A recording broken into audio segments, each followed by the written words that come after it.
A continuación presentamos al doctor don José Remesal Rodríguez, historiador español, catedrático de Historia Antigua en la Universidad de Barcelona y miembro de la Real Academia de la Historia.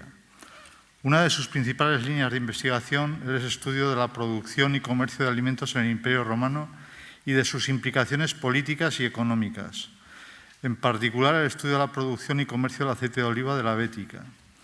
Es especialista en la investigación de la vida económica del Imperio Romano y sus redes comerciales basadas en la producción, la distribución y el consumo de alimentos, principalmente, como he dicho, del aceite de oliva en Hispania y de la epigrafía anfórica. Dirige las excavaciones arqueológicas del Monte Testaccio en Roma con el doctor don José María Blázquez Martínez, así como el proyecto sobre epigrafía anfórica en Baden-Württemberg. Ganó el Premio de Humanidades de la Institución Catalana de Investigación y Estudios Avanzados y ha sido el fundador del Centro para el Estudio de Interdependencia Provincial de Antigüedad Clásica de la Universidad de Barcelona. Creó Instrumenta, serie de publicaciones de la Universidad de Barcelona, y cuenta con más de 50 monografías. En definitiva, toda una vida dedicada a la historia y al estudio de la cultura romana. Para nosotros, para todos nosotros, es un placer contar con su presencia en este curso. Le damos la bienvenida a esta ciudad de Cascante y nos va a ilustrar sobre la producción y comercialización del aceite en las campiñas hispano-romanas. Gracias. ¿Esto está funcionando? Sí. Bueno, como quienes me han antecedido, me sumo al agradecimiento por haber sido invitado a esta reunión, en la cual pues he aprendido mucho. Creo que quienes me han precedido han hecho unas conferencias interesantísimas y espero estar al nivel de ellos. ¿Esto cómo funciona? Allá va. Bueno, naturalmente, yo desde un punto de vista teórico, es decir, voy a hacer una serie de flashes sobre un problema muy complejo que es el que cada uno de los que han intervenido ha expuesto desde perspectivas distintas. Y yo también lo haré, pero naturalmente abordar el problema en su conjunto nos exigiría mucho más tiempo del que cada uno de nosotros le podemos dedicar en este momento. En realidad, producir y comercializar son dos problemas distintos. Salvo el mundo moderno en el cual grandes empresas se han dedicado tanto a la vez como a producir y a comercializar, tradicionalmente son dos mundos muy separados. Y de hecho, incluso en la economía agrícola actual, siguen siendo dos medios separados. Por otra parte, hay que distinguir lo que sería producir para el autoconsumo o un mercado interno más o menos inmediato. Aquí se ha discutido sobre la producción de vino al interior, por ejemplo, de Hispania, y lo que es producir para un mercado externo. Cuando hablamos de una estructura política y económica bastante extensa, como sería en este caso el Imperio Romano, tenemos que tener presente también de qué modo, y sin hablar incluso a nivel nacional, de qué modo el abastecimiento de alimentos, el mercado de alimentos, es una cuestión políticamente pregnante. Yo solía decir a mis alumnos que cojan un periódico, la mitad del periódico son guerras y hambres y la otra mitad del periódico son deportes y citas, digámoslo así, ¿no? Quiere decir que el problema del abastecimiento sigue siendo nuestro problema fundamental. Me decía uno de mis maestros, el profesor Forni, con el que yo me juntaba cada viernes, que para él era un problema diciendo, nos puede pasar que tengamos en la estructura moderna los almacenes llenos y que sin embargo no haya distribución. Y de hecho recordar aquella huelga que hubo de camioneros, que no es que hubiera falta de productos, sino la posibilidad de transportarlos. En el mundo antiguo, en cierto modo, era igual, pero con una diferencia. No había los recursos que tenemos nosotros de poder almacenar, de poder congelar, etcétera. Quiero decir que se podían producir fenómenos de abundancia en una región y a pocos kilómetros un problema de gran necesidad.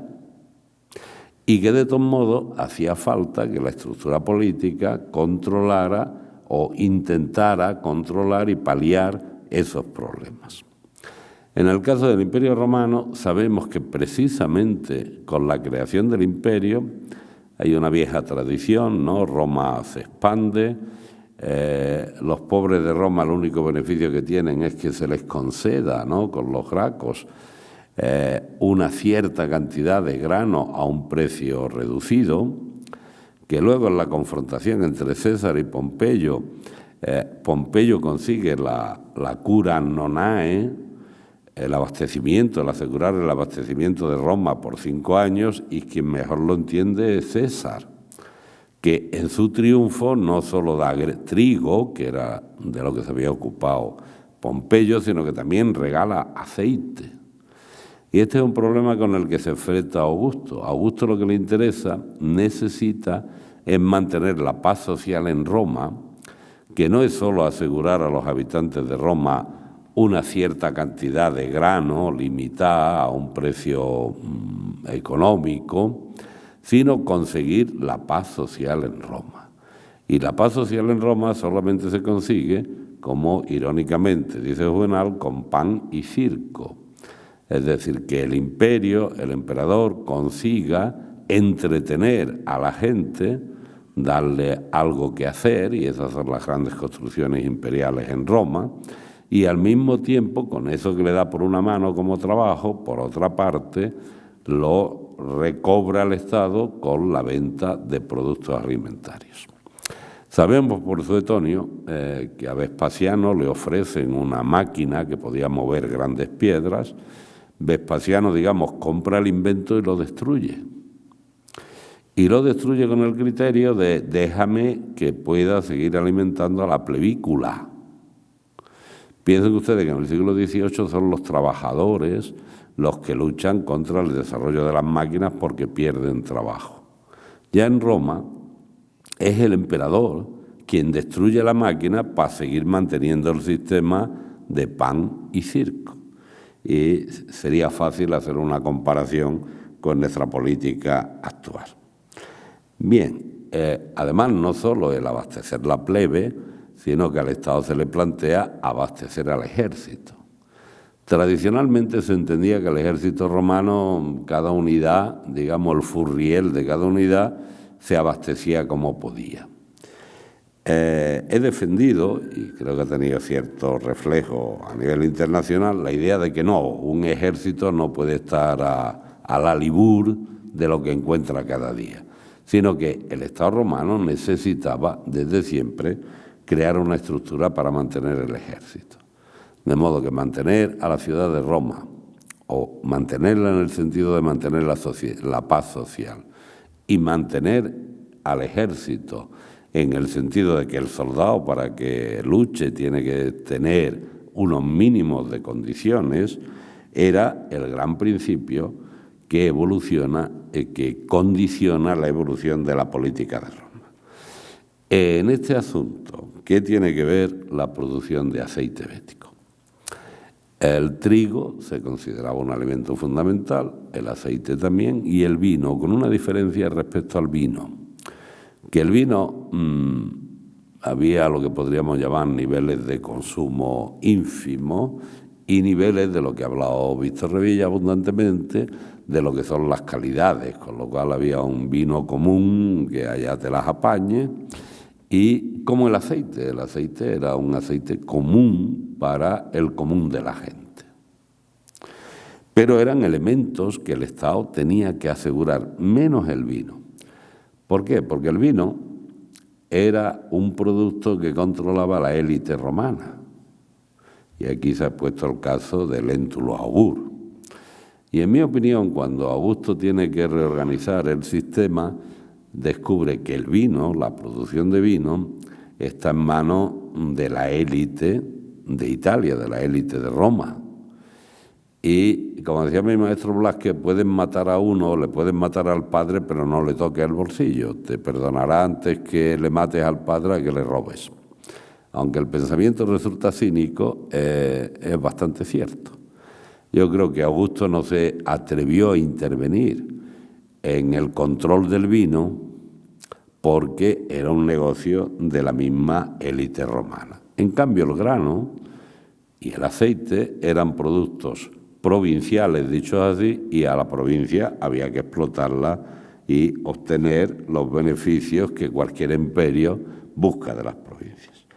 Bueno, lo hemos discutido hoy día, esta mañana, y lo mismo que se dice que Egipto es el don del Nilo, podríamos decir que la Bética es el don del Guadalquivir, ¿no? Esto sería el Lacus Ligustrinius, conservado en parte hoy día convertido en zona productiva. El río viene por aquí y todo esto es el valle del Guadalquivir, que está entre una zona más montañosa, la Sierra Norte, el sistema penibético, y aquí una serie de colinas que el mismo Columela dice que el aceite crece bien, o que el olivo, perdón, crece bien en las colinas cascajosas de la Bética, que son esta región de aquí. Hemos hablado hoy también de cómo un río mediterráneo se mueve, y aquí tendrían ustedes, digamos, el curso actual del Guadalquivir, pero aquí tendrían ustedes un reflejo de cómo podemos decir cada uno de estos puntos que están señalados.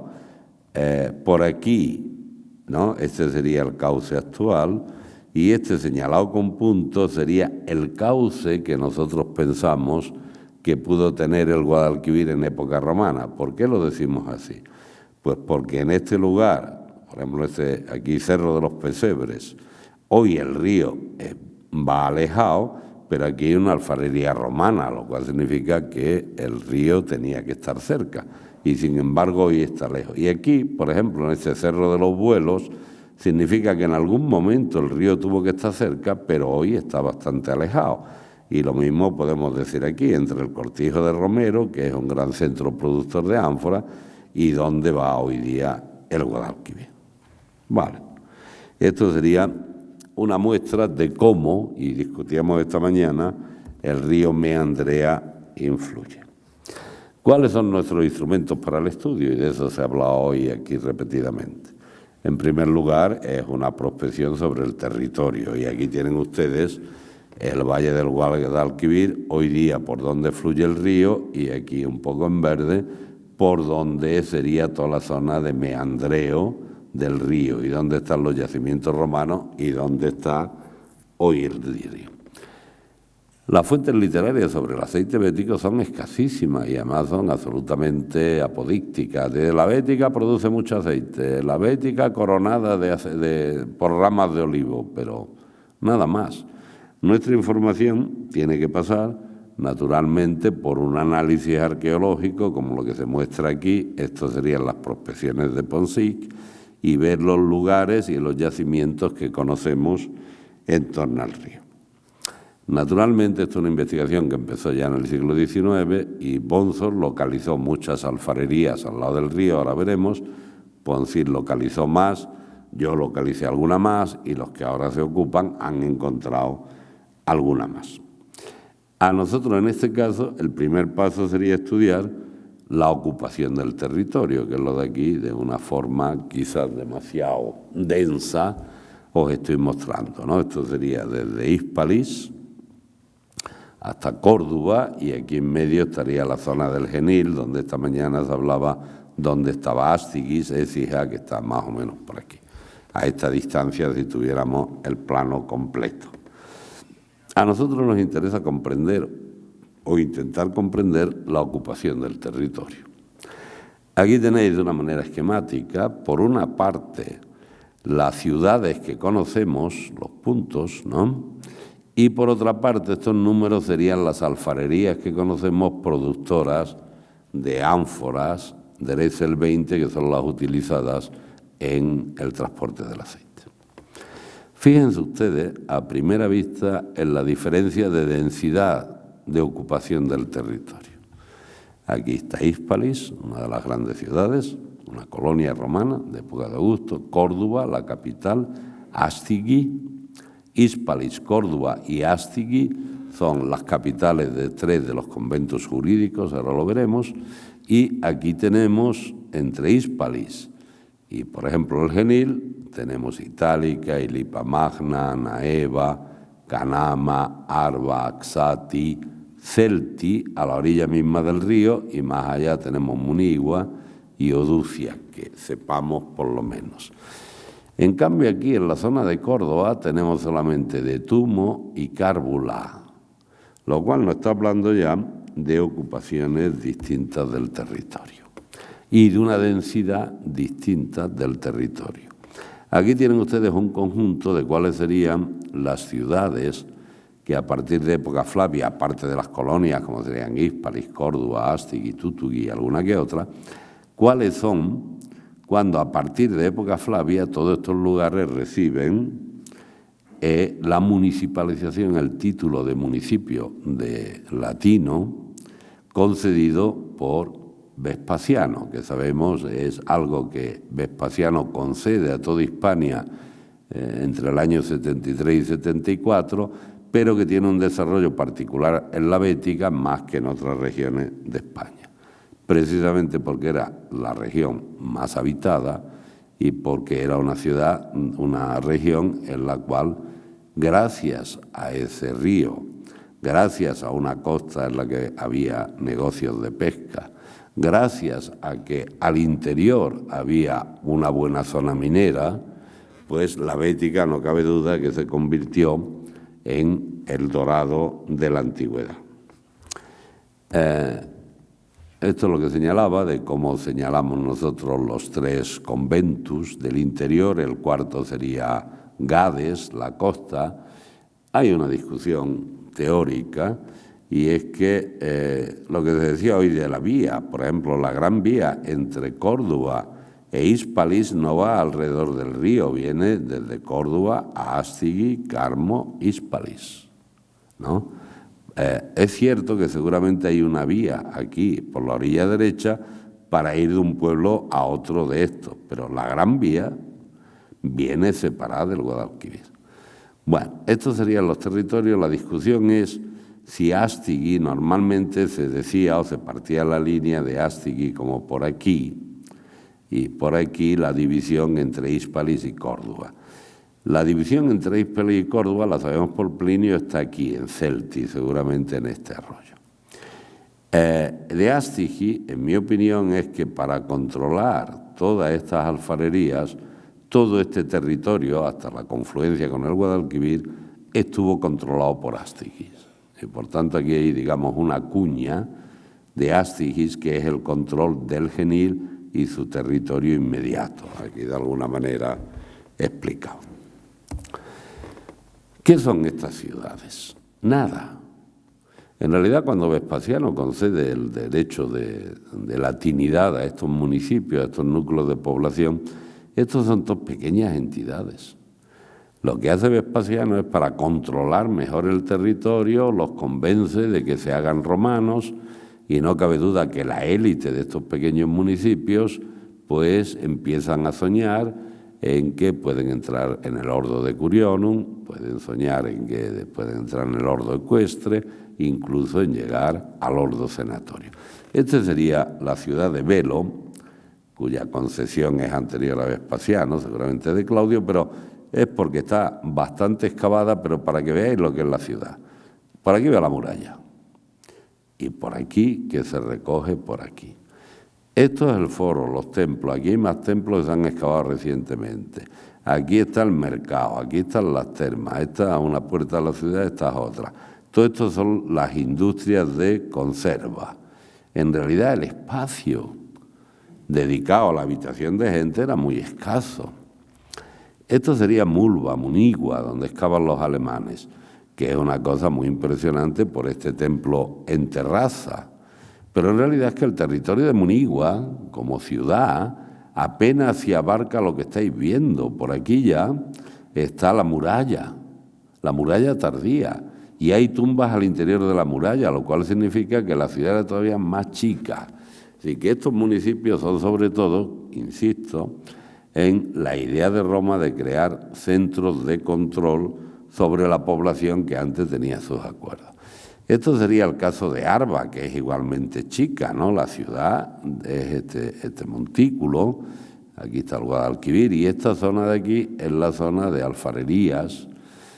Arba es el único lugar donde hoy día podemos estudiar las alfarerías, la evolución de las alfarerías y la ciudad, porque el río, como hemos visto en aquella imagen primera, ha meandreado como le da la gana, se ha comido ciudades enteras, como mi pueblo, Axati, prácticamente no existe, se lo ha comido el río. Arba existe porque aquí el río se encontró con una base de piedra. Celti, Peñaflor existe por lo mismo, pero Canama, que es el municipio siguiente, está comido por el río porque era una zona de arcilla y el río lo ha destruido, ¿no? Pero eso sería una manera de insistir en cómo estas ciudades en realidad no es que sean grandes ciudades, son centros de control donde la élite pues construye un foro, construye unos templos, construye una basílica. De hecho, en el caso de Munigua, sabemos que ya muy pronto, en época de Tito, los munigüenses protestan contra el conductor vestigalium, es decir, aquel que recogía los impuestos y el municipio no les da, no le paga y no le paga porque se habían gastado el dinero en hacer ese gran templo y ya no tenían un duro y protestan. Y el emperador, se dirigen al emperador y dicen, oye, bueno, atendiendo más a mi generosidad que a vuestro atrevimiento, no os condeno, pero el gobernador ha dictado que tenéis que pagar y pagáis. O rebajo, digamos, la tasa de intereses por pagar tarde, pero tenéis que pagar. Los de Sabora le escriben a Vespasiano y dicen, queremos hacer una ciudad dedicada a ti, hacerlo un municipio Flavio. El emperador dice, muy bien, pero las cuestiones de pelas, de dinero, hablarlo con el gobernador. Sin duda los de aquel municipio, aquella ciudad, habían intentado los de Sabora hacer una ciudad nueva, lo que le estaban pidiendo al emperador que le bajara los impuestos para poder construir la ciudad nueva. El emperador dice, no, eso te las apaña con el gobernador. Bueno, dentro de esos flashes, que naturalmente hoy se ha hablado de muchos aspectos, yo voy a hablar solo de algunos, quería hablar de un aspecto, digamos, inmediato, del que se suele hablar menos, porque sabemos menos qué serían los problemas de recogida, en este caso, de la aceituna. Esto es un sarcófago donde veis que la gente lleva un cestillo a la espalda y que van recogiendo aceitunas. Esto es lo que se llama hoy día ordeño, es decir, ir y sacar las aceitunas, rocer la rama y echarlos en un cesto y llevarlos a prensar. El otro sistema, como sabéis, es el vareo, que es golpear la rama, que la aceituna caiga al suelo y se recoge del suelo. Bueno, esto es uno de los pocos testimonios que tenemos de la Bética. Esto es otro fragmento de otro sarcófago donde lo que está claro que aquí se está haciendo una medición, es decir, alguien trae aceitunas y las echa en esta medida y se está contando. ¿Qué se está contando dentro de ese complejo sistema del que hablamos?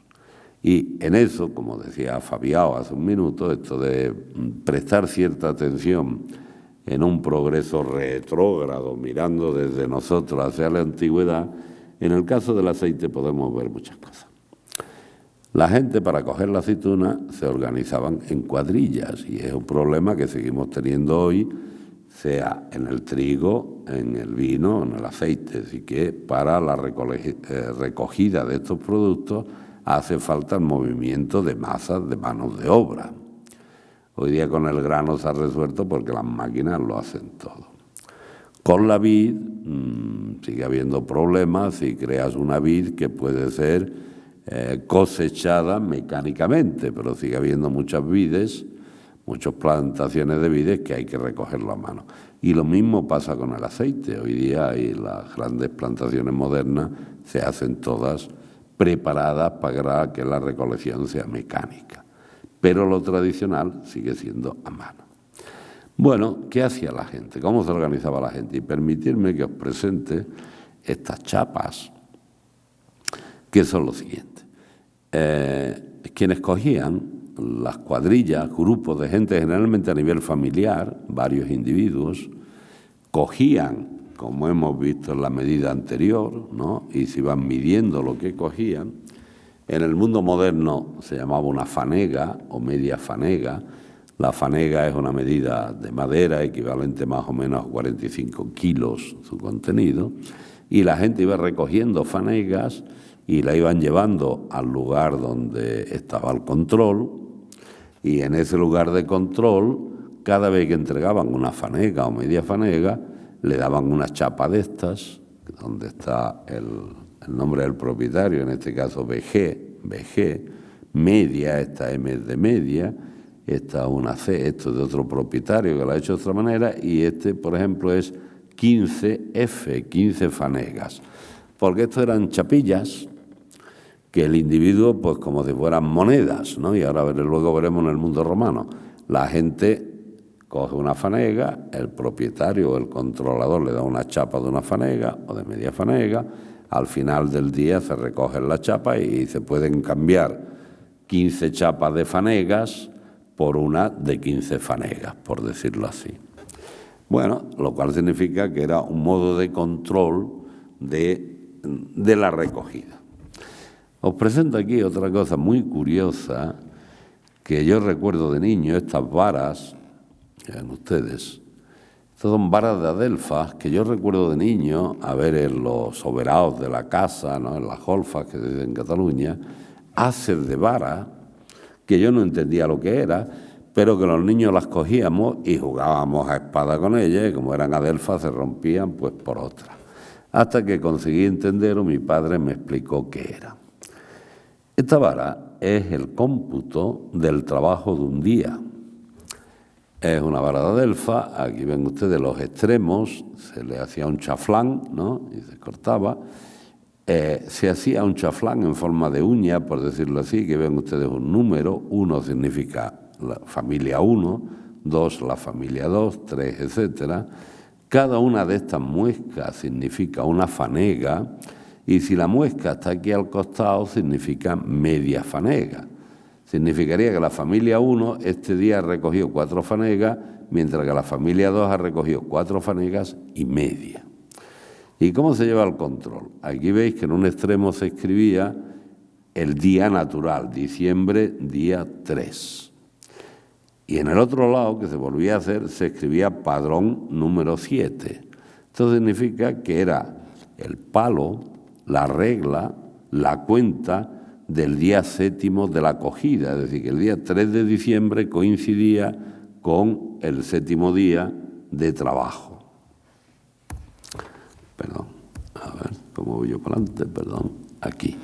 En el otro extremo se escribía, ¿no? Se hacían lo mismo, en un lado se escribía el total, todas estas familias que han intervenido en la cogida, pues en total han cogido 50 fanegas. Y por la otra parte se indica de qué finca o a qué finca corresponde este padrón. De modo que los trabajadores, los temporeros, estaban arranchados, trabajaban cada día se hacía una cuenta de estas, cada día se controlaba, y al final de temporada el jefe del trabajo acudía a un lugar con todas estas varas, estos padrones, estaban presentes el dueño, el capataz y algún representante de cada cuadrilla y sobre todo alguno que supiera de cuentas, y se iban sumando cada una de estas circunstancias y al final cada familia recibía en dinero lo que le correspondiera según la recogida. Bueno, ¿hicieron los romanos algo por el estilo? Probablemente. Aquí tienen ustedes unas fichas, ¿no? Téseras, aquí dice MFQF, MFQF. Resulta que nosotros conocemos sellos en ánfora que tienen estas letras. Y conocemos más casos aquí, por no cansaros con más ejemplos. Pero fíjense ustedes que un MFQF tiene aquí pintado en la otra cara una barquita, en este caso un animal, y en este caso una ánfora. No sabemos exactamente lo que significan. Es decir, la barquita podría significar que alguien ha transportado algo para MFQF, ¿no? 2 personajes de nomen F y de prenomen, uno Marco y el otro Quinto.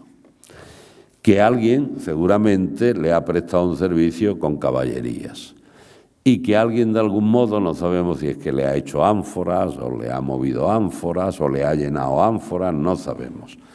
Pero tenemos muchos casos de estas monedas de plomos, dicho así, de estas téseres, que demuestran que hay cierta relación entre los sellos en ánfora y algunas actividades, como yo os he mostrado con la recogida del aceite.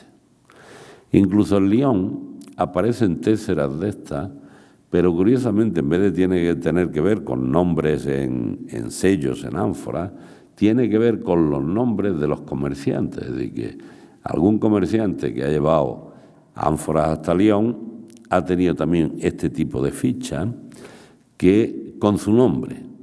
De modo que algunos de los que hayan trabajado para él, por cada trabajo le ha entregado una ficha, por decirlo así, y al final de día ha contado cuántas fichas tiene y cuánto hay que pagarle. Al menos esa es la propuesta de interpretación que os propongo. Ese sería un nivel, ¿no? Digamos que es algo de lo cual se habla poco, es cómo se organiza el trabajo. ¿Hacen falta cuadrillas? ¿No hacen falta cuadrillas? Sabemos que sí, en el mundo antiguo, en el mundo moderno. ¿Cómo se organizaban en el mundo antiguo? ¿De dónde venía la gente? Si el vecindario se ayudaban unos a otros, independientemente de que hubiera cuadrillas. Pero tenemos la famosa inscripción del segador de Mactar, donde el hombre dice: yo nací pobre, pero fui el primero en segar mis campos y luego me fui a segar el campo de los demás y luego terminé siendo jefe de una cuadrilla de segadores y hoy día soy un hombre respetable en mi ciudad. Bueno, vayamos al otro punto del que yo quería hablar, lo que sería el sistema de prensado. Prensado tiene una serie de problemas de los que se habla poco, que tiene que ver con el vino, algo se habló esta mañana. Porque lo que nosotros tenemos que aprender a distinguir es entre el aceite, es un producto derivado. El campesino lo que coge son aceitunas. El problema es cómo funciona, qué relación puede haber entre la propiedad, el alcance de la propiedad, la producción de aceitunas y el prensado de las aceitunas para obtener aceite. Todavía hoy, si ustedes entran en Andalucía, verán desde Despeñaperros eso que se llama el Mar de Olivos, ¿no? Colinas y colinas llenas de millones de árboles, y puede que alguno esté tentado a pensar que eso, bueno, los señoritos de la Bética de Andalucía, que tienen, no, mentira, joya, perdón. El aceite hoy día, todavía hoy día, el 96% de la propiedad de los olivos sigue siendo pequeña y mediana propiedad. Y naturalmente pequeña y mediana propiedad plantea una serie de problemas que nosotros hemos discutido poco, que se podría discutir con el vino también. Es decir, un pequeño propietario tiene capacidad de convertir sus aceitunas en aceite. Un pequeño propietario, ¿cómo puede hacer? Puede darle a un molino que le muelan sus aceitunas, pague la maquila, ¿no? Lo que se queda al molino por hacerte el servicio, era el sistema normal todavía hoy día. La maquila es el porcentaje que el molinero, cuando muele el grano, o en este caso el aceite, la proporción de producto con el que él se queda, que luego él vende como pueda, ¿no? Bueno, podría darse el caso de un pequeño propietario que no tiene capital para crear un molino y que por tanto vende su aceituna y otro la negocia, o él lleva su aceituna al molino, se la muelen, le cobran la maquila y él vende su aceite. Otra posibilidad. Otra posibilidad, el rico que tuviera posibilidad para todo, ¿no? Una gran propiedad que tiene su molino, que produce su aceite y que vende su aceite. En el extremo opuesto que yo he conocido y que todavía existe hoy es pues que hay alguien que sin ser propietario de olivares compra aceitunas, sin ser propietario de molino las da a moler y entonces él se convierte en propietario y negociante del aceite. Al mundo antiguo tenemos que tener presente que esto, es decir, esta diversidad, complejidad del proceso, hay que considerarlo también en el mundo antiguo. Nosotros, valiéndonos de los instrumentos arqueológicos de los que tanto se ha hablado, pues claro, aquí tenéis lo que sería la teoría, el modelo de una prensa de aceite. El vino, no cabe duda que la consistencia de la uva es más fácilmente prensable, pisoteable y luego estrujable. El aceite requiere más cosas. Cuando hoy en día os hablan del aceite en frío y tal, mentira cochina, con perdón.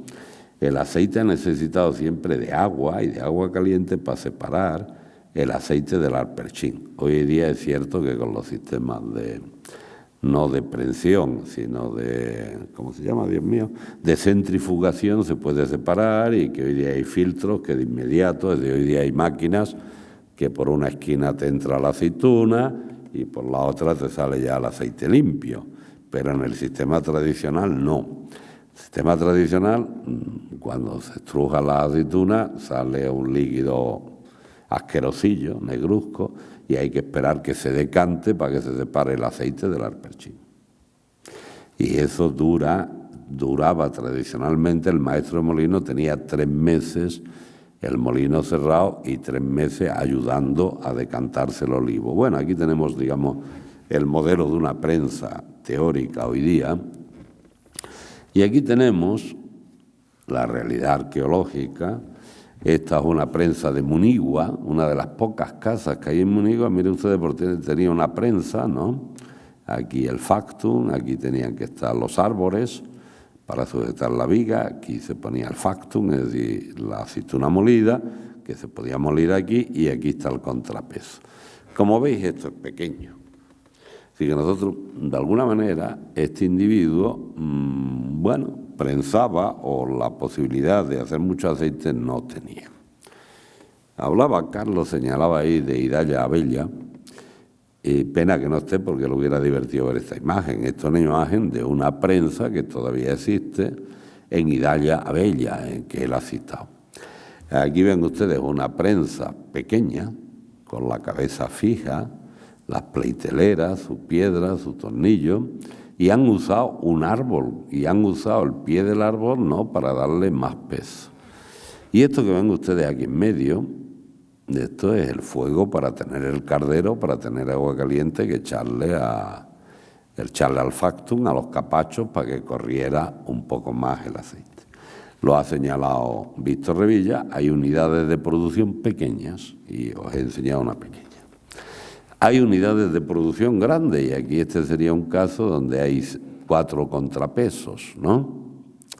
Seguramente 5, por el espacio aquí tenía que haber otro. Lo cual significa que había también grandes sistemas de obtención de aceite, digamos, grandes fábricas, por decirlo así. De hecho, en Jaén, que teóricamente en época romana sabemos poco del aceite allí, han aparecido uno de estas fábricas con 6 contrapesos increíblemente grandes. Aquí ven ustedes, no uno de Jaén, este es un poquito más chico, los de Jaén son más grandes.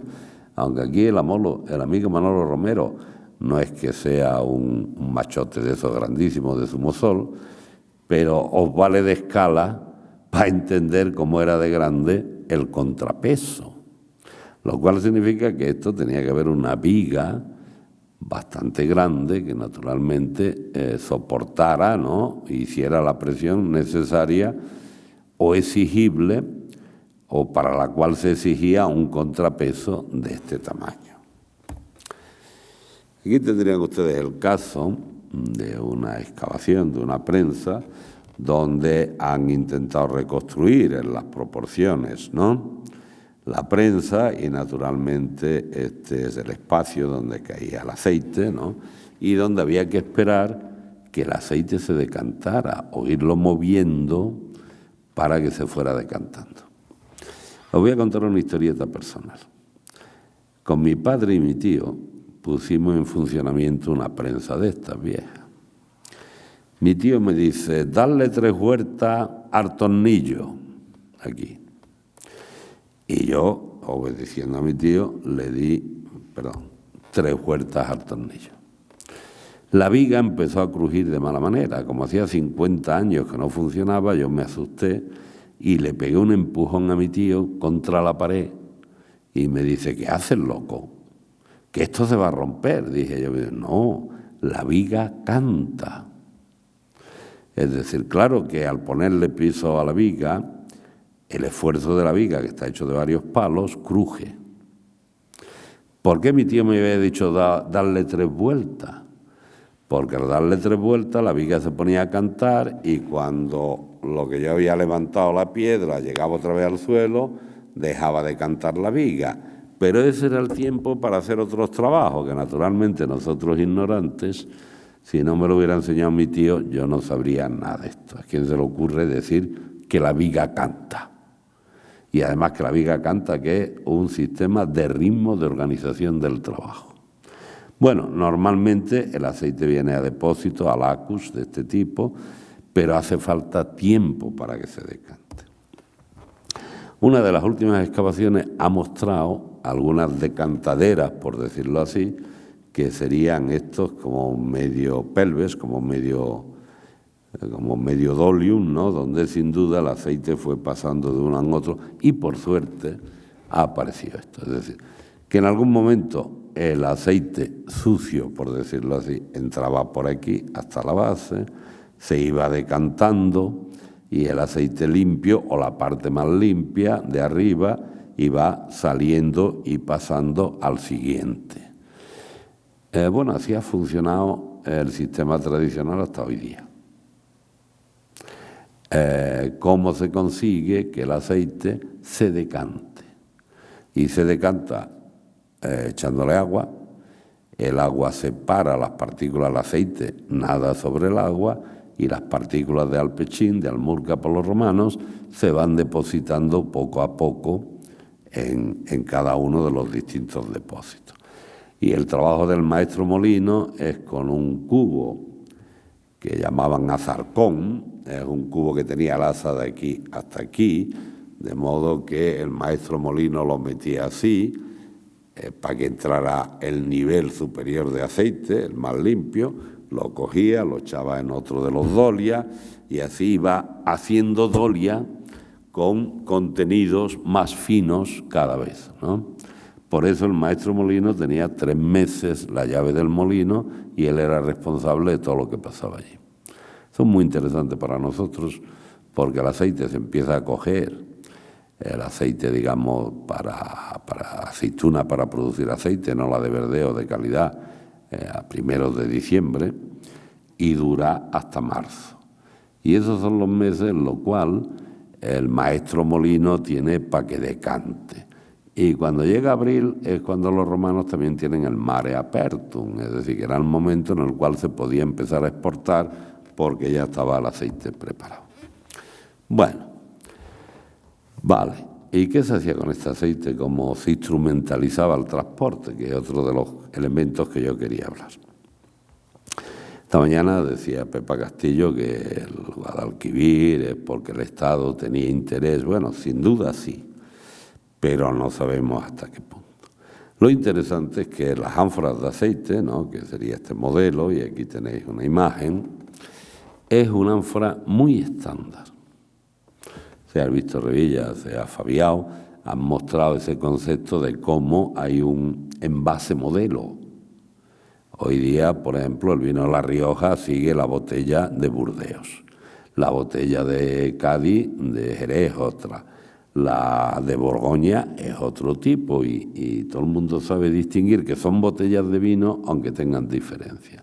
Pasa lo mismo con la botella de cerveza. Bueno, lo interesante de estas ánforas de aceite es que durante 3 siglos prácticamente no cambia el modelo y son únicas. Quiere decir que no es un modelo que se reproduzca en otros lugares, es un modelo exclusivamente bético. Son unas ánforas feísimas, chichonas, gordas, tienen 2 centímetros de pared, pero son más duras que la pata de un banco. Pesan vacías alrededor de 30 kilos y tienen una capacidad de alrededor de 70 litros de aceite. ¿Por qué son para nosotros particularmente interesantes en este caso, en nuestra investigación? Una, porque ya se han mostrado sellos en ánfora, pero es que las nuestras son más frecuentemente selladas que otras ánforas, es decir, que tenemos más elementos de epigrafía, con una peculiaridad. cuando todo el mundo ha excavado, hoy día también, pero antiguamente todo lo que eran cacharros, cerámica común, al basurero. Si se quedaban con algo, era con aquello que tenía letras. De modo que si vais a un museo alemán, pues encontraréis sellos de ánforas nuestras, y de las ánforas de garum o de vino hay menos testimonio, no porque no hubiera, sino porque están menos selladas, y todos los tejos antiguamente los tiraban. Hoy, gracias a Dios, se le presta más atención. Bueno, ¿qué tienen nuestras ánforas? Nuestras ánforas sistemáticamente tienen, aquí arriba, lo que Dressel llamó alfa, tienen escrito la tara del vaso. Aquí abajo, lo que él llamó gamma, alfa, beta, gamma, tienen el peso del contenido neto en aceite. Y aquí en medio, lo que llamó beta, está el nombre del comerciante o de los comerciantes. Y aquí a la derecha, mirando estos tres, siempre a la derecha de estos tres, hay lo que él llamó el control delta, si lo llamamos nosotros, donde hay una serie de elementos pregnantes, indudables, y otros que seguimos discutiendo. Indiscutible es que aparecen los nombres de Hispalis, Córdoba y Astigui. Luego son tres ciudades de la Bética. Dressel y los franceses, Etienne y algunos que otros, pensaban que estos eran los lugares donde se envasaba el aceite. Eso es, perdonen ustedes, no han visto la Bética, porque si, como hemos señalado antes, el conventus de Córdoba llegaba hasta Celti, lo que sería tonto es llevar el aceite y el ánfora hasta Córdoba, controlarla allí y traerla otra vez río abajo, ¿no? Es decir, está claro que Astigis, Córdoba y Hispalis significa el distrito fiscal, que es lo que he defendido yo y hoy día acepta todo el mundo.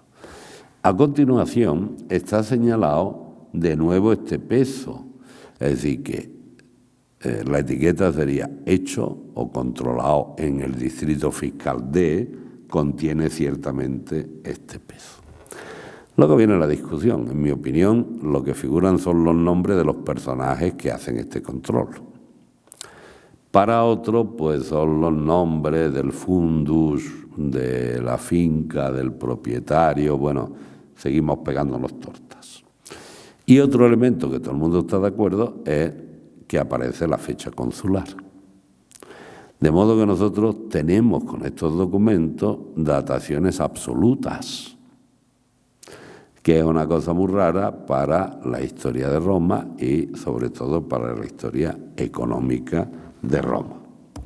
Sigamos, aquí serían ejemplos, esto sería un sello, P. Moku Figedo, leído así, que proponemos que leer P prenomen, M nomen, Oku como un cognomen, pero también podríamos leer P prenomen, M nomen, O cognomen, CV como indicación de clarissimus vir.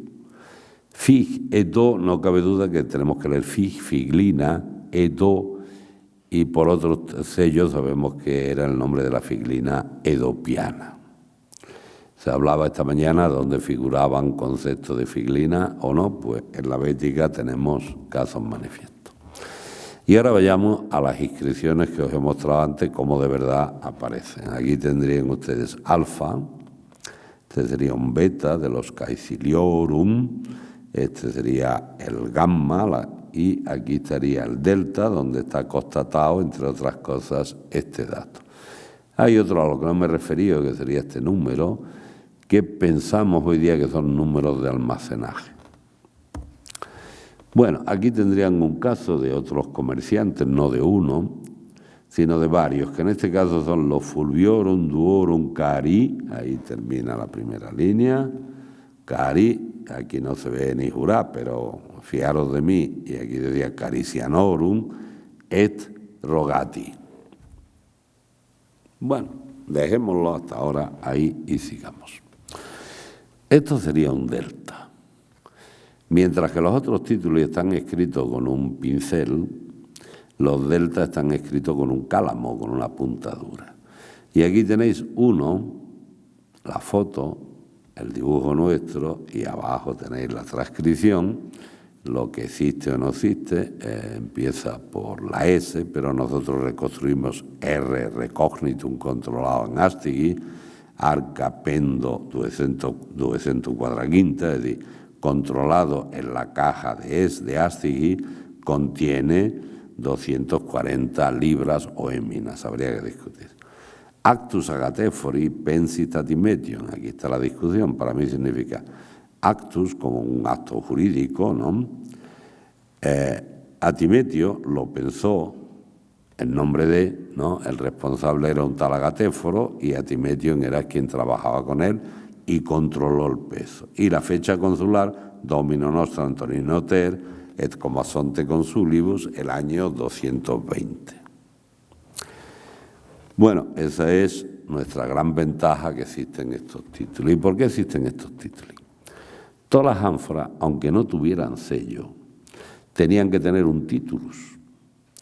Todas las ánforas, digámoslo así, aunque la botella no tuviera ninguna identificación, necesitaba una etiqueta que dijera que había dentro vino de esta calidad, garum de la otra, aceite de aquí, aceite de allá. Nosotros tenemos las botellas hoy día de vidrio, de plástico, y de repente en la botella hay alguna marca propia de la fábrica, pero hay una etiqueta en papel que te lo cuenta todo. A nosotros nos lo cuentan los títulos, pero los títulos se han borrado casi en todos los sitios. En algunos hallazgos submarinos aparecen, en algunos hallazgos terrestres casualmente, pero nosotros, para el caso del aceite, tenemos la ventaja de la existencia del Monte Testacho, del que sin duda habéis oído hablar, y aquí lo tenéis visto desde el aire. Digamos, esta era la zona del Tíber, la zona horrearia y comercial. Aquí estaba la Porticus Aemilia, aquí los Horrea Galvana, aquí los Horrea Sellana, aquí en medio el Testacho, y aquí lo veis desde al lado. Hoy día el Testacho tiene casi 1 kilómetro de perímetro, casi 50 metros de altura, y el Testacho Puñetero es una excavación única en el mundo mundial. No hay tierra, hay tejos. 1 metro cúbico de excavación aquí es 1 metro cúbico de material arqueológico. Hay que chincharse, con esto tenemos que pelear, ¿no? Aquí, no sé si ven ustedes, hay algunos estratos de cachitos más chicos, y estos son las ánforas africanas que eran más fácilmente rompibles, se rompían cachos pequeños, pero si no, aquí ven ustedes, a veces se puede ver la dirección de la caída, como aquí, ¿no? A veces parece que fue tirado en horizontal, ¿no? Conforme avanzaba la deposición. Nuestra excavación en el Testacho, además, poco a poco hemos llegado, o creemos que entendemos cómo se hizo el Testacho. Aquí tienen ustedes un muro, es decir, el Testacho en realidad fueron una serie de plataformas escalonadas. Para hacer esos escalones ponían una ánfora, ¿no? Una fila de ánforas, luego descargaban detrás, luego ponían otra encima y descargas detrás, y así iban haciendo plataformas. Podemos decir que lo que hay aquí debajo se corresponde al año 179. 179 tiraron el material por otro sitio, pero el 205 empezaron a hacer esto. ¿Qué duró este muro? Así, este escalón duró hasta el 221, según hemos podido comprobar en una excavación aquí arriba. Pero empezó a faltarle sitio, y entonces lo que fue rellenando los escalones que les iban quedando, los fueron rellenando. De modo que aquí, fuera muro, encontremos materiales de 228, 229, 230.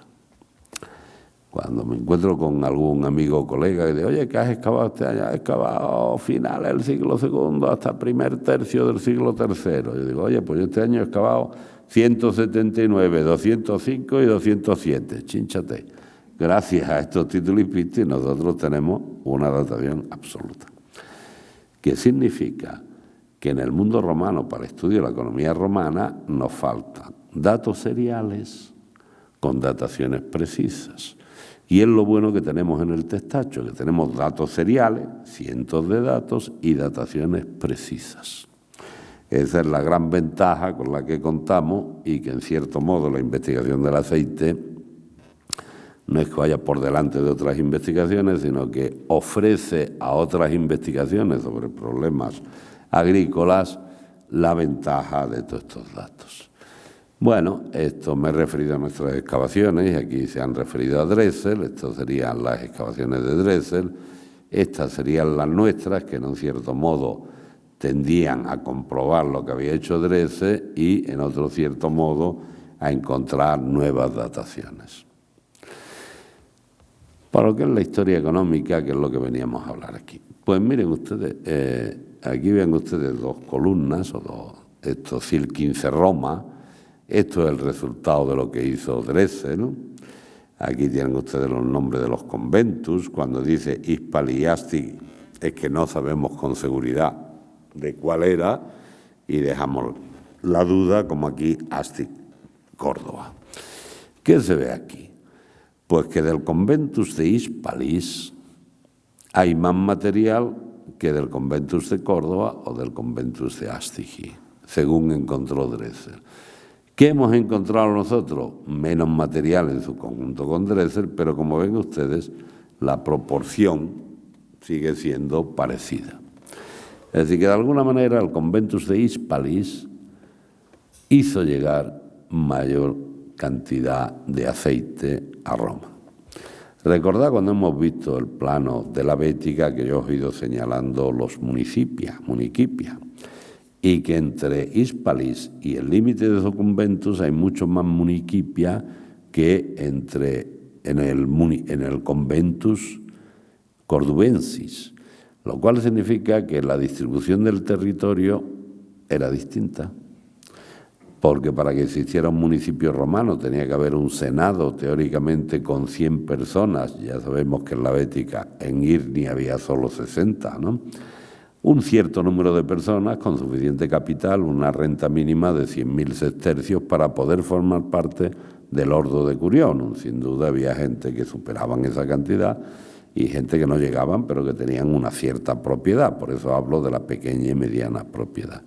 Lo cual significa que en la región de Hispalis, pues si hay un mayor número de municipios, significa que hay una mayor, sin duda, en mi opinión, proporción entre pequeña y mediana propiedad que en otra región. Tendríamos que estudiar estas diferencias locales y podemos llegar a este caso.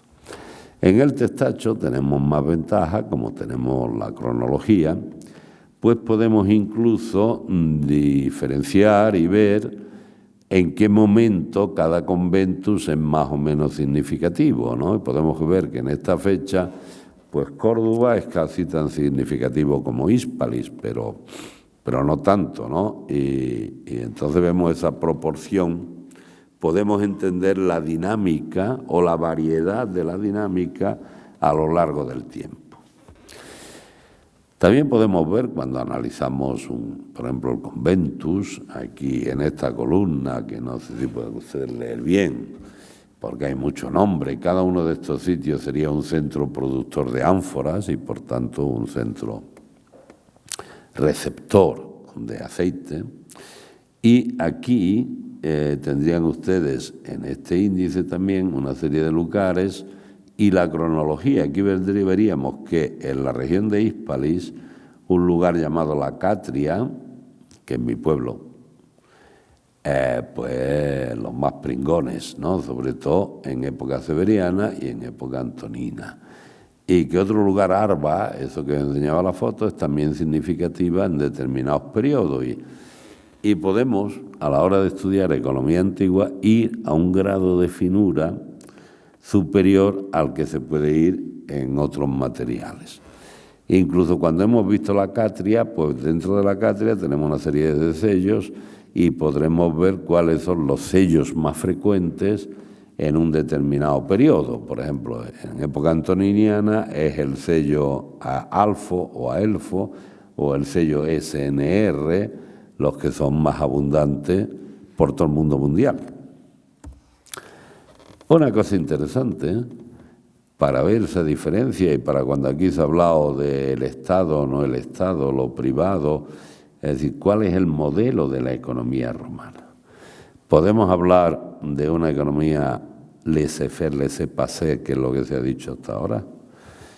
Hay que pensar que a ciertos niveles hay una política dirigista, y sin duda la hay con el grano de Egipto o con el grano de África, y yo defiendo que con el aceite también, y también con los metales. Es decir, un imperio tiene de alguna manera que controlar sus recursos. Un imperio domina otros territorios, pero puede explotarlos y sangrarlos más o menos, y aprovechar los recursos de cada región.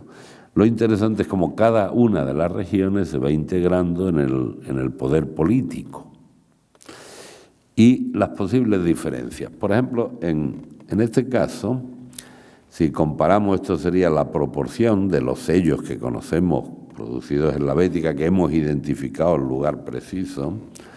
Si vemos eso en Roma, verán ustedes que hay una cierta correspondencia, ¿no? De aquí suben más, pero por decirlo de algún modo, la escala es similar en un sitio o en otro. Sin embargo, cuando estudiamos el resto del mundo romano, las provincias por donde se ha distribuido el aceite, pues podemos ver que por el resto de las provincias del Imperio Romano es mucho más frecuente, son mucho más frecuentes los materiales de Hispalis que los materiales de Córdoba y Astigi, que se llegan de una manera similar. Pero la producción de Hispalis era mucho más notoria y era mucho más difundida. Bueno, digamos un poco, y permitirme que vacile entre comillas de esto,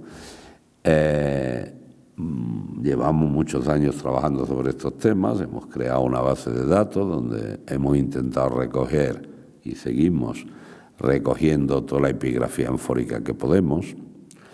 En nuestra base de datos tenemos más de 50.000 registros de sellos y títulos y picti, que si luego anotas cuántas referencias hay entre sellos y títulos, podemos decir que tenemos más de 1 millón de referencias o de datos aquí. Este sería, por ejemplo, son cosas que pueden obtener ustedes si van a nuestra página web automáticamente, la distribución de un tipo de ánfora, en este caso 3 del 20, en la zona de Germania y norte de Francia y Bélgica. Así que nuestro grupo, en el trabajo de muchos años, hemos puesto a disposición de la comunidad científica un instrumento que espero que utilicéis y aprovechéis, y que es público, está ahí. ¿Hasta dónde podemos llegar? ¿Y cómo avanzamos? Pues miren ustedes ahí donde pone Remesal 86, fue mi primer trabajo sobre Alemania, era solo el estudio de 5 lugares. Luego en el 97 hice un estudio sobre 114 lugares y en nuestra base de datos hoy día tenemos muchísimos más, ¿no?, documentos que en mis trabajos anteriores. Pero vean ustedes cómo, incluso con el avance del tiempo, estadísticamente se cumple lo que ya se vio en el año 86.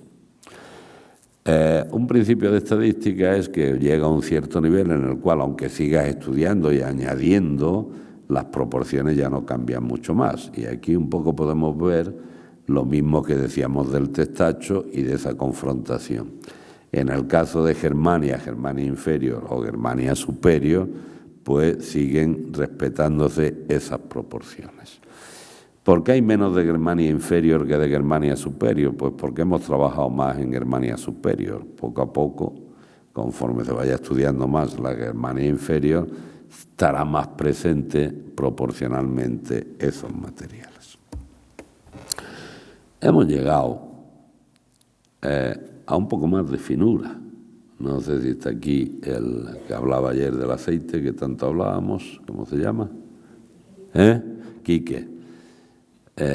Mira qué chulería, con perdón. Nosotros podemos llegar a lo que hoy sería estudiar la trazabilidad de un producto y ver dónde llega, ¿no? Es decir, cada uno de estos puntitos es un sello. Estos son ciudades, Colonia, Nimega y Xanten. El grosor de la línea significa la cantidad de materiales, ¿no? Pero entonces, digamos, los sellos que están dentro del triángulo, de un modo u otro, son sellos que han ido a los 3 lugares. Los sellos que están fuera, digamos, de la línea del triángulo, estos son sellos que aparecen en Nimega y en Xanten, y aquí sería en Colonia y Nimega. Y los que quedan fuera, esta peineta, significa que son sellos que hoy por hoy solamente los conocemos en Xanten, pero ni en Nimega ni en Colonia. De modo que, en cierto modo, estamos en condiciones de poder decir, a ver, ¿qué llegó a estas ciudades? ¿Qué llegó hoy por hoy, según sabemos, exclusivamente parece a estas ciudades? ¿Qué llegó a 2, qué llegó a 3? Y, naturalmente, tendremos que estudiar el tamaño de la ciudad, el tipo de población, si era una ciudad civil, digámoslo así, si era un campamento militar, es decir, que todo esto nos ayuda a desarrollar modelos y preguntas más complejas, quizás, que en otras investigaciones, que puede valer para otras. Incluso esto sería un ejemplo de 3 sellos trialiterales, trianominales, un individuo LFC, que yo he propuesto que sea Lucio Fabio Cilo, un amigo de Severo, pero es solo una propuesta, PNN, para el cual no tenemos ninguna propuesta, y SNR, lo mismo, no tenemos ninguna propuesta. Pero ahí ven ustedes las diversas, lo que es en Roma, lo que son las diversas provincias, y aquí ven ustedes cómo el FC es un individuo muy significativo en Roma, al principio del siglo III, como en Germania Superior es también significativo y menos significativo en otras provincias. Si lo comparamos con este individuo, con este sello, vemos también que es un sello significativo, muy significativo en Roma, y estos 2 sellos son de la misma época, que tienen los 2 un comportamiento similar en Germania Superior, pero un poco distinto en Germania Inferior, y en otras provincias también de una manera distinta. SNR es un sello de mediados del siglo II, que está también muy presente en Roma. Bueno, eso sería lo que podemos ver con los sellos. Y ustedes me dicen, ¿y cómo se organiza todo esto? ¿Quiénes son esta gente? ¿Qué relación hay? Antes hemos dicho lo que es pequeña o mediana propiedad, posibilidades de un individuo u otro, qué individuos, de qué estamento social están interviniendo aquí, de qué región. El doctor Revilla ha señalado cómo en el vino de la actual Cataluña hay capitales de diversas regiones. Lo mismo podríamos decir de la Bética. Este es un caso muy interesante, porque decía yo al principio que lo que es el nivel de la producción está separado del nivel de la comercialización, y es algo que se constata hoy día en términos generales. Y en el mundo antiguo estaba, por lo que sabemos, pero hay algunos individuos que son capaces de moverse en todos los niveles.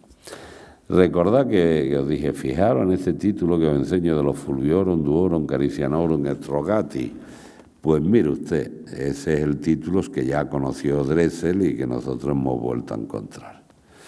En Arba aparece una inscripción que dice Quinto Fulvio, hijo de Quinto Atiano, que a su vez era hijo de Quinto Fulvio Rústico, si él era nieto de Quinto Fulvio Rústico, de la tribu Galeria Cariciano, es decir, un individuo que se llama Quinto Fulvio Cariciano, hijo de Atiano y nieto de Rústico, al cual lo hacen patrono y pontífice por sus méritos las centurias Ores, Manes, Alos, Hercues, Veres, Arbabores, Isines y Surgut, y le dedican la inscripción en el orden, en el lugar que el orden municipal de Arba lo permitió o lo aceptó.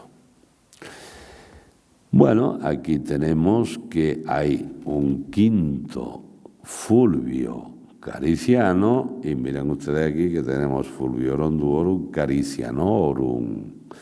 Es decir, que no sabemos si este Cariciano es uno de los 2 de aquí, es probable, pero de todos modos lo que está claro es que forma parte de la familia.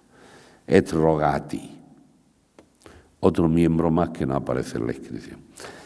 En el mismo lugar aparece el sello QFR-Me. Me sabemos que es el nombre de la figlina mediana, y leemos QFR como Quintus Fulvius R. ¿Qué R tenemos que leer? ¿R rústico de aquí o R rogato de aquí? Ustedes decidan. Yo me inclino por la cronología de los sellos que se refiere a este rogato de aquí. Pero de todos modos que estamos viendo, un individuo de la élite municipal, un individuo que unas centurias, que no sabemos exactamente lo que son, pero a la romana sería un terreno dividido en centurias, donde la centuria está ocupada por una serie de individuos, dividida per scanes strige. No es que cada uno explotara una centuria romana, sino partes de lo que los romanos entendían por una centuria, ¿no?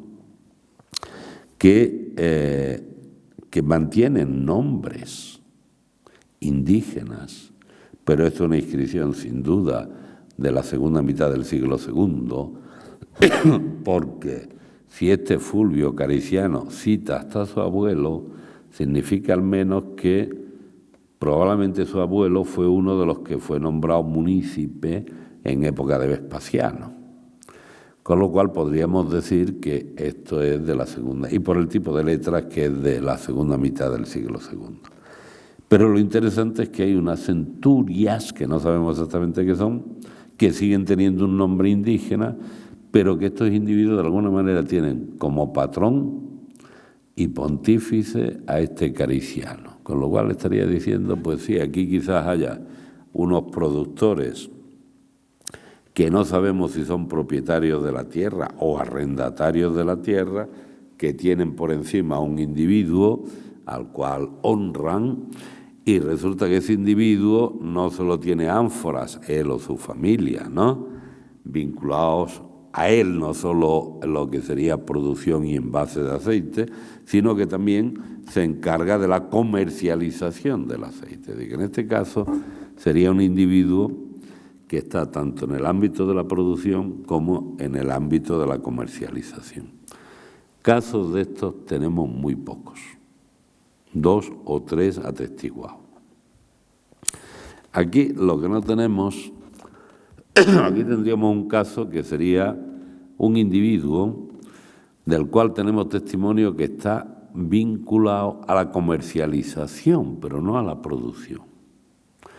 Porque este sería un individuo de nombre Julio Hermesiano, que tiene un cargo particular de difusor del aceite, difusor olei, ad annonam urbis, que es un título oficial, que es curator del corpus de los olearios de la estación, es una reconstrucción, Rome, hasta ahí parece que estamos todos de acuerdo. Yo propongo la segunda Puteolis, es decir, que había un corpus, una organización comercial, sea en Hispalis, la conocemos en Roma y ahora también en Puteolis, y que este corpus oleariorum, estos comerciantes, digamos, que se unían, pues le dedican también la estatua a este personaje, y se dice que su hijo, Marco Julius Hermes Frontinianus, habiendo aceptado el honor que le hace la comunidad de olearios,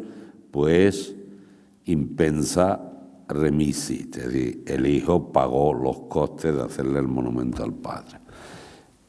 Aquí tenemos al personaje escrito en un titulus, M. Juli, espero que ustedes lo vean, hasta aquí la M, ¿no?, la I, la U, la L, la I, Juli, la H, la E, la R, falta aquí en parte, la M, la E, la S, la I, la A y la N.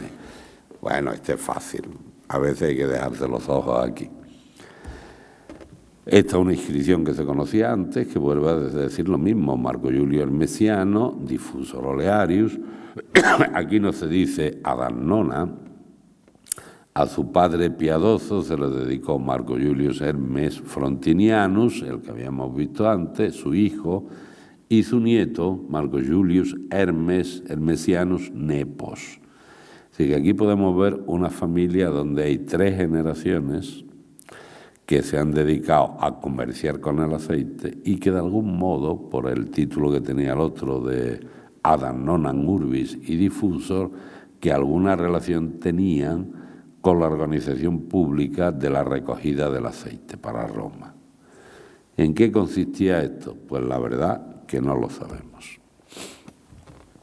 Esta sería otra familia de los Caecili, muy interesante desde el punto de vista, ya sabemos que los señores romanos, el otium y el negotium, como se hablaba hoy, pues el negotium, es decir, el no ocio, el trabajo, se lo dejaban a sus libertos. Y aquí tenemos sin duda un grupo de libertos que todos tienen como pronombre decimum, es decir, a todos se les llama décimo, lo cual era normal. Todos se llaman Caecilius, como su patrón, que no sabemos quién fue, y después tienen sus cognominas. Que vemos que esta gente, en un cierto momento, como grupo, ¿no?, o trabajan juntos, en este caso el Montanus y el Nicéphorus, hacia 145 poco antes, por los títulos que tenemos, Califitus, Hospitalis, que conocemos por una inscripción de Écija, Maternus, que lo conocemos por la misma inscripción de Écija, y a su hija, Cecilia Materna, otro Onesimus, que es Diffusor Oleario ex Baetica, y Viator Apparitorum Augustorum. Bueno, estos títulos de viatores y otros títulos semejantes o aparitores eran títulos que se le concedían a los libertos que no podían tener ningún título oficial, y esto era una especie de honorcillo, ¿no? Sí, un viator teóricamente era el que llevaba noticia, un correveidile, digámoslo así, de un funcionario, ¿no?, de un cónsul o del emperador en este caso.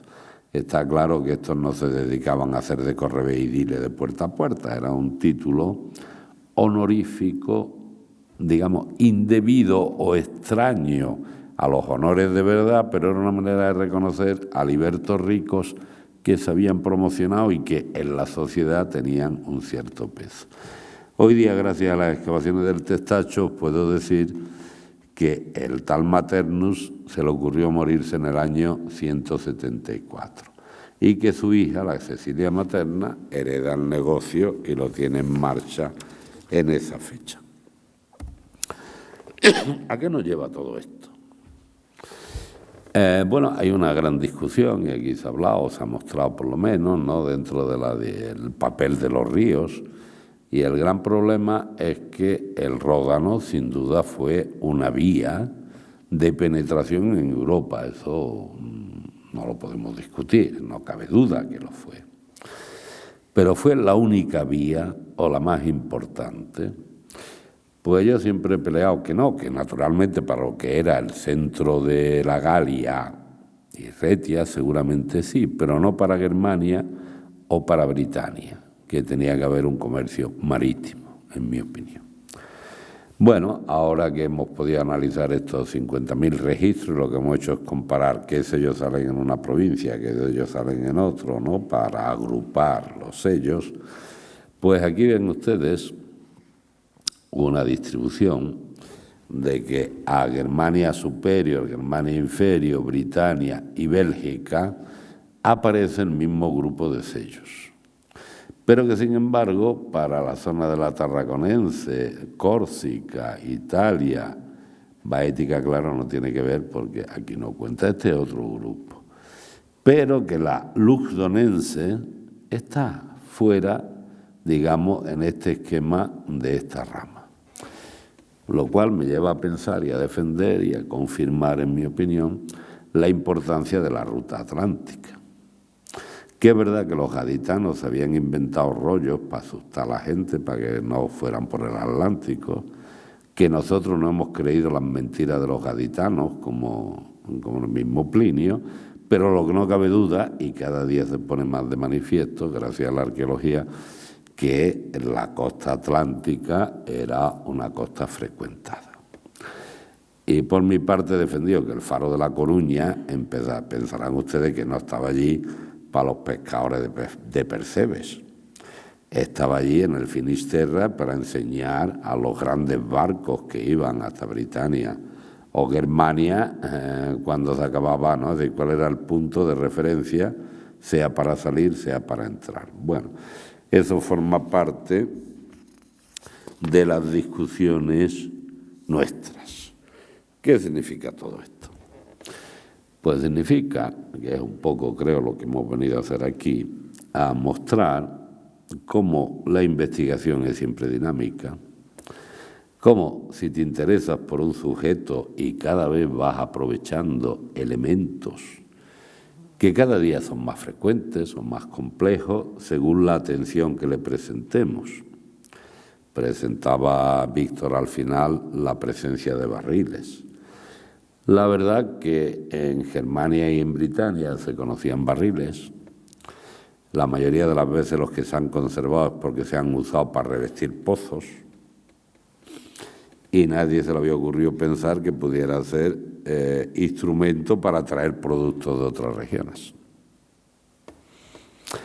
Los odres tampoco han sido normalmente considerados. Aquí hay un famoso relieve de un carro que es un gran culeus, un gran odre, ¿no? Pero tampoco han sido considerados en todas estas cosas. Nosotros estamos en gran medida limitados por lo que hemos considerado el concepto ánfora. El concepto ánfora, claro, el concepto ánfora per se es una medida griega de capacidad que son 26 litros. Así que nosotros decimos ánfora y pensamos en el cacharro. Pero los antiguos, cuando hablaban de una ánfora, ya tenían una idea entre la proporción del cacharro, del continente y el contenido. He dicho de la Dresel 20 que el contenido estándar son 216 libras. Que alguna fuera más grande o un pequeño más chica, bueno, pero de todos modos estaban hechas de forma que tenían que tener un contenido mínimo estándar de 216. Si cabía algo más, ¿qué le vamos a hacer? Pero quien la llenaba basándose en unas medidas que eran el equivalente a 216 libras, más o menos 70 kilos. Esos estándares nosotros más o menos los podemos ver por las ánforas, tal como lo hemos entendido hasta ahora. Se hablaba esta mañana de ánforas pequeñas. Pues sí, yo recuerdo, no lo he publicado todavía, son esas cosas que un día te entra y dices, ya lo publicaré, un ánfora gala llena de inscripciones, así. Es decir, que no creo que su contenido pasara de 6 o 7 litros. Pero no cabe duda que es un vaso que nosotros no hemos considerado ánfora, pero que era también un vaso de transporte. Y que poco a poco tendremos que ir tomando conciencia de todas estas cosas. ¿Qué podemos decir hoy para sintetizar de todo el conjunto de nuestro trabajo? Bueno, como se ha señalado, el estudio sobre las ánforas es algo que empezó Dresel, que la tabla que se ha mostrado en realidad era las ánforas que Dresel había encontrado en Roma, que era lo que él había estudiado, no todas las ánforas que a nosotros han servido de referencia y que hoy día hemos dividido, subdividido, identificado muchas nuevas, etcétera, y seguiremos. Que esas ánforas, al fin y al postre hoy día, la investigación ha avanzado de modo que nos enseñan o nos han ayudado a identificar los tipos, la norma y la evolución tipológica a través del tiempo. Pero el paso siguiente ha sido aprender y a conocer los lugares de producción de esas ánforas.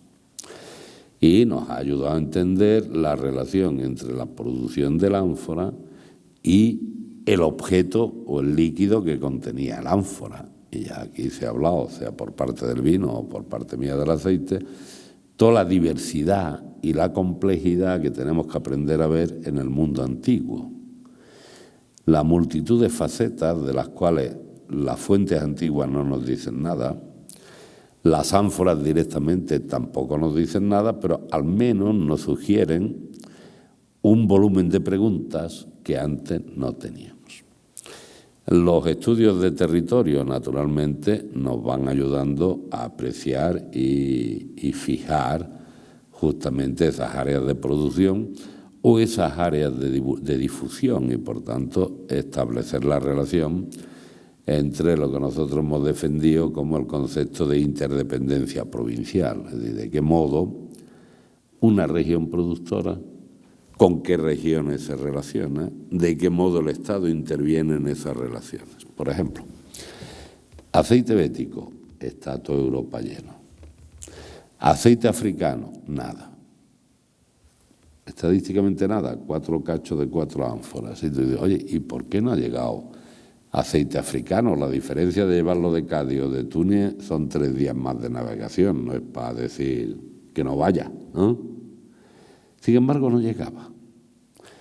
Lo cual habría que estudiar, la propuesta mía al menos, es que Vespasiano ya cuando reorganizó el limes fue el primero que reorganizó económicamente el imperio y fue el primero, digamos, que inició la política de decir, ¿cómo abastezco yo a los soldados de Germania y de Britania? A costa de Hispania y del sur de la Galia, digámoslo así. ¿Cómo abastezco a Italia? Ahí está el norte de África y la necesidad de desarrollar el norte de África creando municipios, estimulando la producción, que sabemos que empieza con Vespasiano, y sobre todo con 2 emperadores hispanos, Trajano y Adriano, que son los que desarrollan la municipalización en África, que no hacen más que copiar el sistema de Vespasiano. Vespasiano llegó al poder con el imperio arruinado, y Vespasiano era un viejo agarrado del todo, ¿no? Y es lo que si concedió, creo yo, el título de municipia a muchos núcleos de población, no es porque Hispania estuviera muy romanizada, que es uno de los argumentos. Dicen, los hispanos somos ya tan romanos, que es lo que dice Estrabón, que ya somos romanos, pues ciudadanos romanos. No es como se ha defendido por otros lugares porque el Estado romano necesitara hombres para sus legiones, ciudadanos para sus legiones, que sin duda también influyó, pero ya sabemos que en época Flavia el ejército romano reclutaba a no romanos, los ponía en las legiones, los trataba como si fueran romanos, pero en realidad le concedía el derecho de latinidad o de romanidad cuando se licenciaban de verdad. En mi opinión es que Vespasiano es el primero que reorganiza económicamente el imperio, sabemos que reorganiza el limes, y lo interesante es que cuando estudias Germania, por ejemplo, trabajo nuestro en Sante, en otros lugares, en época Julio-Claudia hay materiales de todo el imperio. Los más frecuentes son naturalmente los de Occidente, pero encuentras ánforas de vino griegas o itálicas. Curiosamente, a partir de Vespasiano, solo se encuentran, se puede decir casi exclusivamente se encuentran, ánforas béticas sobre todo, o galas, y nada de otras regiones. Así que de alguna manera todo esto nos ayuda creo que nos da idea, ya veremos en qué queda, ¿no? Cada uno que desarrolle, a rediscutir lo que es la composición del Estado romano, de qué manera cada grupo dentro del Estado romano, cada provincia tiene mayor o menor peso político. Si resulta que los primeros que llegan a emperadores que no son itálicos, pues es Trajano. Pero el concurrente con Trajano era otro hispano, era de Edeta, Curiato Materno. Quiere decir que el clan hispano era el que tenía peso en Roma. Creo yo que por la acción de Trajano y Adriano expandiendo la difusión de la municipalidad en la provincia de África, hace que los africanos tengan la promoción social que habían tenido los béticos antes. De modo que al final del siglo II la mayoría en el Senado ya no eran hispanos y galos, sino que eran sobre todo africanos. Y de hecho la lucha política por el poder a la muerte o al asesinato de Cómodo está entre 2 africanos, no ya entre 2 hispanos o entre 2 galos, sino entre 2 africanos. Septimio Severo, de Leptis, un libio, y Clodio Albino de Hadrumetum, un tunecino, un proconsular. Creo yo que el hecho de que Severo, cuando vence a Albino en Lyon, en la batalla de Lyon 197, hace una represión durísima, dicen las fuentes, contra los galos y los hispanos. Sin duda. Y yo creo que es que galos e hispanos habían tomado parte por Clodio Albino, ¿no? Y el otro lo eliminó. Pero es que al mismo tiempo estaba eliminando la prestancia política de esas dos provincias, no que estuviera eliminando la riqueza económica. El aceite sabemos que sigue fluyendo a Roma sin dificultad. Pero lo que está claro es que la élite hispana desaparece de la política hasta los tiempos de Teodosio. Y que mientras Hispania y Galia aparecen, ¿no?, cuando se habla de la crisis del siglo III, que están muertas, está claro que el siglo III y el siglo IV fueron dos siglos donde las provincias africanas resurgieron notoriamente. Bueno, valga todo esto, espero, para ayudaros a mostraros, por una parte, lo que sabemos del aceite bético y, por otra parte, a hacer una reflexión sobre cómo están cambiando nuestros conceptos de la economía romana y cómo es un campo que está absolutamente abierto. Así que si entre los jóvenes que tenemos aquí presentes o telemáticamente presentes, pues aquí hay campo para estudiar multitud de aspectos. Muchas gracias.